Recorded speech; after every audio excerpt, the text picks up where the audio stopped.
In this video, I will show you how to change Razer mouse buttons.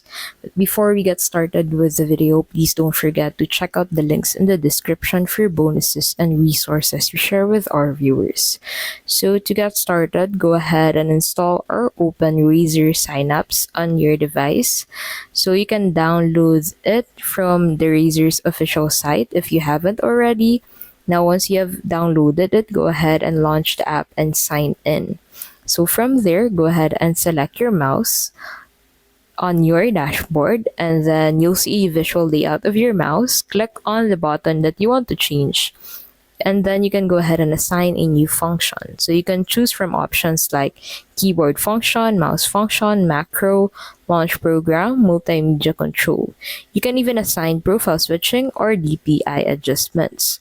And lastly, you'll need to go ahead and save your settings. Click save or just close the window and Synapse saves automatically. And that is how you can basically change Razer mouse buttons. If this video was helpful, please don't forget to give this video a like, subscribe to the channel, and don't forget to check out the links in the description for bonuses and resources we share with our viewers.